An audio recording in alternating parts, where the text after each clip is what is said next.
People say Wahala wears slippers, it does not rush, but it always reaches the door. That was how life moved for a young girl who lived with her father and his new wife in a quiet Nigerian town.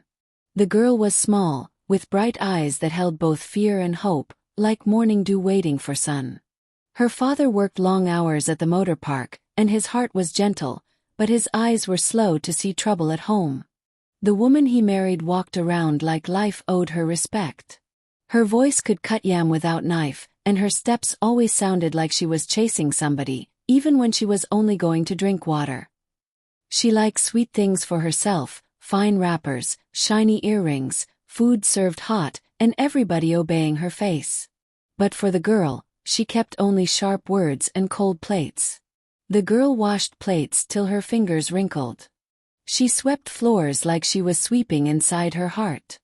She cooked food she did not always taste.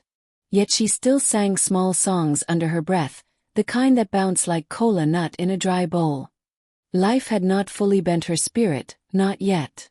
When the girl tried to sit near her father, the woman would give that quick look, the one that shifts a mun without using hand.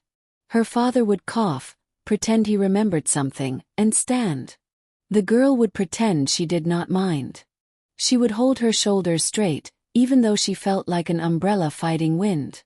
Neighbors noticed, because neighbors always notice. They whispered softly, shaking heads like trees when rain is thinking. But they did not speak loud. People like to watch stories first before showing help, as if kindness is a pot they only open when the scene becomes too much.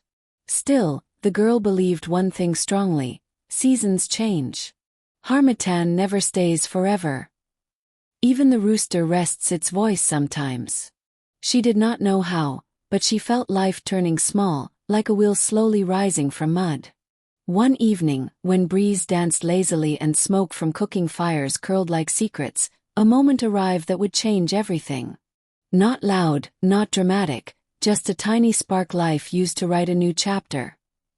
And trouble, with its patient slippers, finally touched the stepmother's gate. The tiny spark that evening came quietly, like a whisper sneaking under a closed door.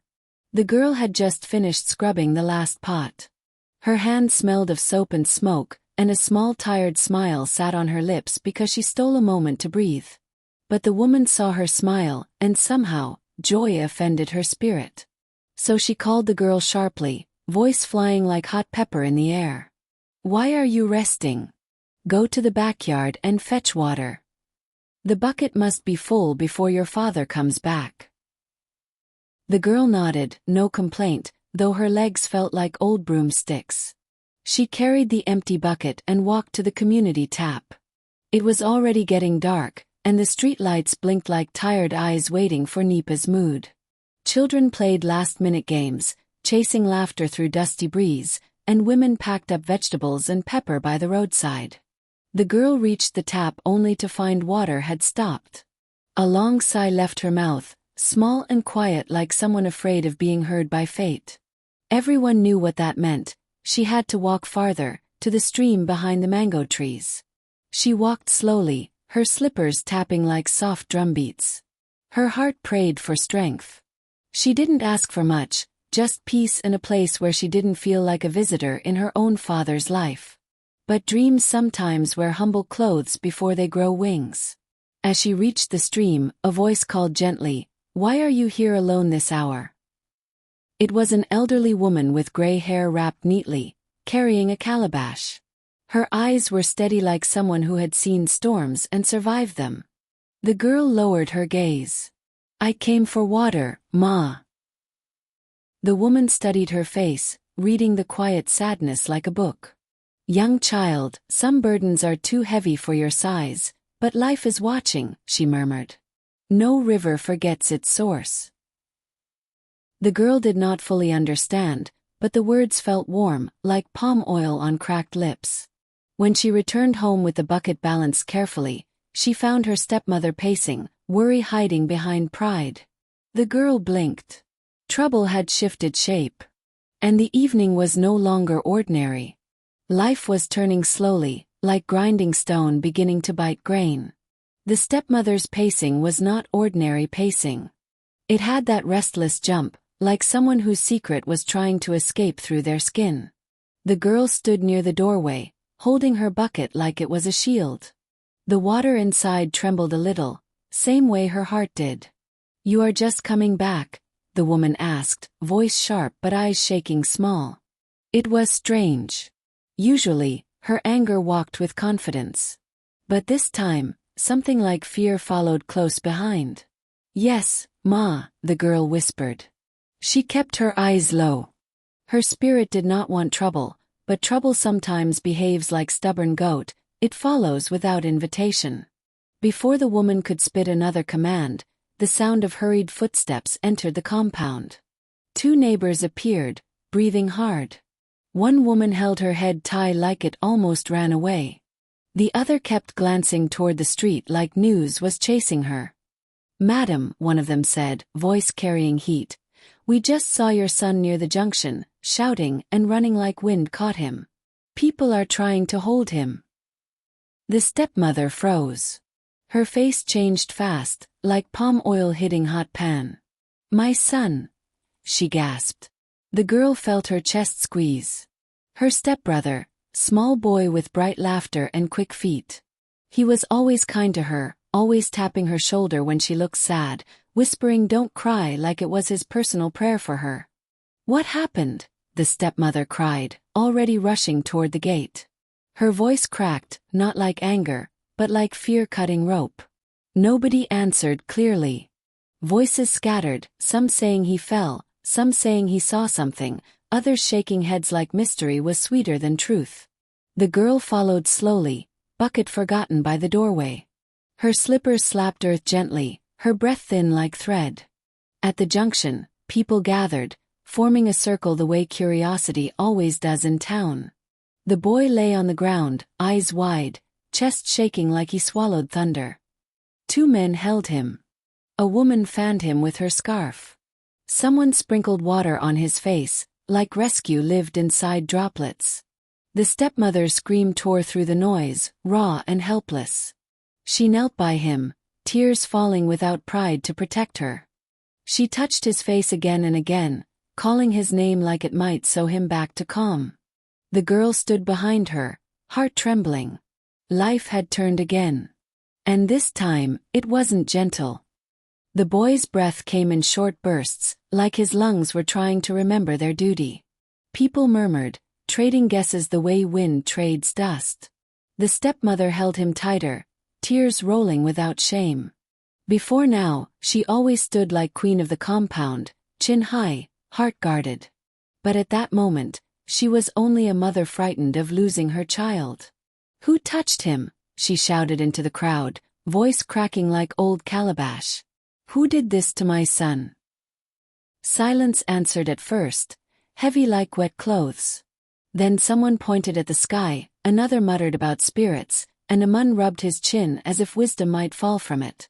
But one old man near the mechanic shed shook his head. "Sometimes life returns what we pour into it," he said quietly. "Not a curse, just truth wearing plain slippers." The woman turned and shot him a fierce look, but her fear was louder than her pride. Her hands trembled as she wiped the boy's forehead. "Please, breathe well, my child," she whispered. The father arrived just then, dust rising behind him like confusion's shadow. His shirt was still stained with engine grease, and his eyes widened when he saw the scene. He pushed through the crowd, his voice shaking with worry. "My boy, what happened?" Nobody answered clearly, because nobody knew. The boy's eyes flickered, like he was chasing images inside his mind. The girl stood at the back, too scared to breathe hard, yet too loyal to walk away. She remembered how he would sneak small meat to her during meals, how he once told her, "One day you will be happy, you hear?" That memory pressed against her heart gently, like a warm hand on a cold day. Someone suggested taking him to the small clinic down the street. Without wasting a second, the father lifted him and hurried off, the stepmother beside him, clutching his shirt like her balance depended on it. People followed slowly, because in towns like this, stories do not travel alone, legs carry them. The girl walked behind, quiet as moonlight. She wished she could run to his side and hold his hand. But she knew her place in that house, thin like thread and always close to tearing. Still, hope sat inside her like a stubborn seed waiting for rain. Life had not finished turning yet. And circles, when they move, always come back home. The clinic smelled of disinfectant and fear, the kind that hides in corners and listens to every heartbeat. Nurses moved like tired angels, trying to stretch their strength across too many beds. The father rushed in, breathing fast, while the stepmother kept wiping her son's face, whispering prayers she used to pretend she didn't need. The girl stood by the doorway, not too near, not too far. She knew her place like someone who had practiced distance. She watched as a nurse checked the boy's pulse, tapped his chest gently, and asked questions the mother could barely answer. "He just fell," the stepmother cried. "He was fine. He was laughing this afternoon. Why is this happening?" Her voice trembled, sounding like broom bristles dragging across dry ground. The nurse nodded slowly, calm like water. "Sometimes the body talks before the mouth does." She turned to them. "Let him rest. We will monitor him." So they waited. The father held his son's hand, squeezing it like he was trying to send strength through fingers. He sighed, deep and heavy, like a man who suddenly realized life doesn't listen to plans. The stepmother sat close, her head bowed. Pride had no seat in that room. Tears had already claimed her face, leaving shiny tracks like rain carving sand. The girl sat in a plastic chair near the door. Her feet did not touch the floor fully, and her hands folded into each other, as if they were keeping secrets warm. Nobody told her to sit, but nobody told her to leave either. That small allowance felt like sunlight sneaking through a cracked curtain. She watched the boy sleep, chest rising slowly. She whispered in her heart, "Please wake up. You still owe me a smile." Her throat felt tight, but she swallowed courage like warm pap. Minutes stretched, soft and long. Then suddenly, the boy twitched. His eyes fluttered, confused but awake. The stepmother gasped, touching his face. "My son, can you hear me?" His lips moved, voice thin like thread. "Water." Relief flooded the room. Even the father's shoulders dropped like a load slid off. The girl smiled small, hope blooming inside her like early morning flower. But as the stepmother leaned close, the boy whispered again, eyes rolling slightly. "She pushed me." Silence cut the room in half. The stepmother froze. Life, once again, had turned. The room held its breath. Even the wall clock seemed to pause, as if time wanted to hear the next word. The stepmother's face drained, eyes wide like someone who saw shadow in sunshine. She swallowed hard, voice shaky. "Who pushed you?" she whispered, trying to sound gentle, but fear wrapped around the question like tight rope. The boy blinked slowly, still weak, breath shaky like wind passing through small leaves. "Steps. I was on the steps, then, push." His hand trembled a little. "I fell." The father straightened, confusion spreading across his face like smoke. "Which steps? Who was there?" But the boy's eyes closed again, tiredness pressing him back into the pillow.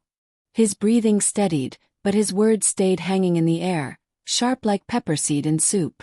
The stepmother tried to speak, but her voice stumbled. He must be confused. Maybe he fell himself. Children talk nonsense when they are weak." Her laugh sounded wrong, thin, like cloth washed too many times. The nurse entered, calm as always. "Let him rest. Please, don't stress him." She checked his pulse and walked away humming soft Igbo gospel, like peace had to be called gently. The father rubbed his head, brow tight. He did not accuse, but doubt sat quietly behind his eyes. The girl kept silent, hands folded, heart beating tiny drums under her dress. She remembered many things, small things. The stepmother pushing the boy aside when rushing, the way she hissed when he spilled water, How her anger never chose target carefully. But the girl had learned long ago that truth sometimes waits for right moment, just like yam tuber waits for knife. The stepmother suddenly stood. "I'm going home to get his clothes," she said, voice stiff, eyes refusing to meet anyone. She rushed out, wrapper swaying like troubled flag. The father sighed, shaking his head small.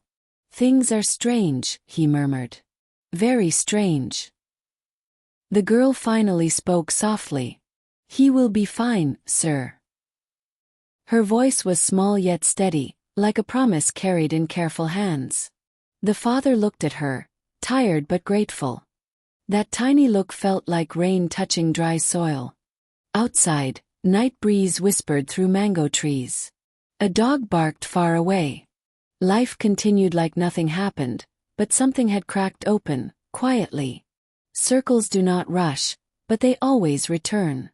The night outside felt heavy, like the sky was holding back rain and secrets at the same time. The girl stayed in the chair, legs tucked close, eyelids fighting sleep. The father sat near his son, head bowed, fingers tapping softly on his knee. He looked like a man wrestling thoughts that refused to sit quietly. The boy's breathing steadied, and soon he slept properly, chest rising like gentle waves.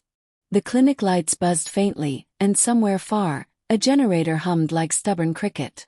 Then came footsteps. The stepmother returned, carrying a plastic bag. But something about her face looked different, stiff smile, eyes darting like someone searching for escape route. She dropped the bag gently, too gently, like she feared noise might reveal her heart. "I bought juice too," she announced. "It will help him when he wakes." Her voice tried to sound caring, but worry hung around her words like smoke. The father nodded tiredly. "We thank God he is better." He did not look at her long. That alone made the girl's stomach twist. Adults speak louder with silence than children do with shouting. The girl watched quietly, eyes soft but alert, like kitten studying storm cloud. Something inside her whispered that truth was close, just wearing wrapper and pretending to be shy. Minutes passed. Then the boy stirred again, opening his eyes slowly, confusion still touching his face. The stepmother rushed forward, too quickly, voice sugar-sweet. "My son, you're awake. Don't worry, Mommy is here." The boy blinked, looked at her, then turned his face away slightly. His fingers tightened around his father's hand instead. That small move felt big, like drumbeat in quiet night. The father noticed. The girl noticed too. The stepmother forced a laugh. "He's still weak," she mumbled. But her voice shook, every syllable like stone carrying guilt. A nurse brought warm water and spoke kindly. "God is watching all of us. Truth always walks to light, even if feet pain it." The woman's eyes flickered, fear, anger, shame all dancing without rhythm. Nobody accused her. Yet the air felt like judgment waiting behind closed door. The girl whispered a small prayer in her heart, not for punishment, but for justice, and peace to visit their house one day like long-expected guest. Life's circle had not finished spinning. Morning crept in slowly, brushing the clinic windows with pale gold. Roosters crowed outside like they were announcing fresh chapters for anybody listening. The girl stretched her neck gently. Sleep had only touched her eyes lightly, like it wasn't sure she deserved full rest yet. Still, her spirit felt awake, sharper than before. The boy sat up small, weak but steady. His father fed him with spoon and soft patience. The boy's tiny smile appeared, shaky like a candle in breeze, but warm enough to soften stone. The girl watched quietly, and her heart thanked heaven in small whispers. The stepmother stood nearby, pretending calm, but her fingers kept rubbing her wrapper edge, twisting it like pepper grinding inside her thoughts. When the boy looked at her, she tried to smile, but fear sat behind her teeth like stubborn guest refusing to leave. The father finally spoke, voice tired but strong. "My son, yesterday you said someone pushed you. Tell me clearly. Who was there?" Silence sat down in the room. The stepmother swallowed. The girl held her breath. Even the nurse at the door paused in her steps. The boy blinked, searching for words like tiny bird looking for seed. I was coming down the steps. Mommy was angry because I spilled water. She pushed. I fell. The room didn't shout. It didn't gasp. It just went still, like life wanted the truth to breathe without noise. Tears burst from the stepmother's eyes. Not soft, not shy, heavy, like rain pounding zinc roof. She knelt suddenly, grabbing her husband's feet. It was mistake. I didn't mean it. I only pushed small. I didn't know he would fall like that.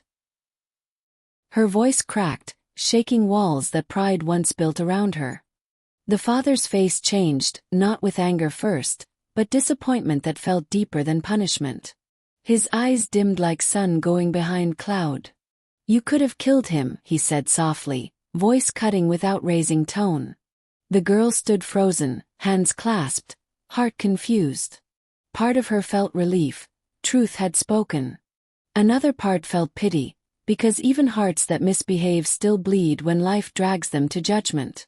The nurse whispered like one speaking to wind, life always walks in circle. What we give, we meet again. The stepmother cried harder, body shaking. The father moved his son closer, shielding him, mind thinking heavy thoughts. The circle had turned. Quiet, steady, fair. The father sat very still, like someone counting memories and mistakes together. The stepmother's sobs shook the room, raw and loud, yet no one reached to calm her. Sometimes life gives silence as answer, and silence can be louder than shouting. The boy leaned closer to his father, holding his shirt gently, trusting him like sunlight trusts morning. The father brushed the boy's head and sighed long, a sigh that carried love, fear, and tired hope in the same breath. The girl stood near the window, watching dust float through sunlight. Her small fingers touched the window frame like she wanted to borrow strength from it. She thought of days she cried quietly because of this woman, days she whispered to stars asking why some hearts forget kindness. Still, she did not smile at the scene. Pain, even when deserved, is not to be celebrated. It is only to be understood. The father finally spoke, voice low but sharp like knife wrapped in cloth. You could have broken this family completely. The stepmother raised her head, eyes swollen, voice shaking. I was angry. I didn't think. Anger is not food, he replied. We do not swallow it anyhow. The girl felt those words settle inside her chest. A nurse walked in with gentle steps, her expression calm like someone who has seen storms and knows they end eventually. Let us give the boy rest, she said softly. Her tone carried peace, like warm puff-puff in cold morning. The stepmother slowly stood, wiping tears with shaking hands. She looked at the girl, really looked, for the first time like she was seeing a human and not a duty. Shame and something softer, maybe regret, tried to sit in her eyes at same time. The girl didn't look away. Her face was calm, too calm for someone her age, like life had already taught her patience before school taught alphabets. She whispered small in her heart, one day I will love loudly, and no one will dim it again. The father told the girl gently, you can sit closer. He likes when you talk to him. That simple sentence felt like blessing placed quietly on her head. The stepmother watched, tears drying, realization slowly sitting inside her. Life was still moving. And circles were not finished with her yet. When they returned home later that evening, the house did not breathe the same way. Walls that once held pride now carried quiet truth. The stepmother walked slowly, her footsteps soft, like she was afraid to disturb her own thoughts. The boy held his father's hand, moving slowly but smiling weakly. The girl walked behind, gentle steps, heart grateful that life had not swallowed the little boy. The father unlocked the door and paused. He looked at the girl first, really looked, as though a veil had fallen from his eyes.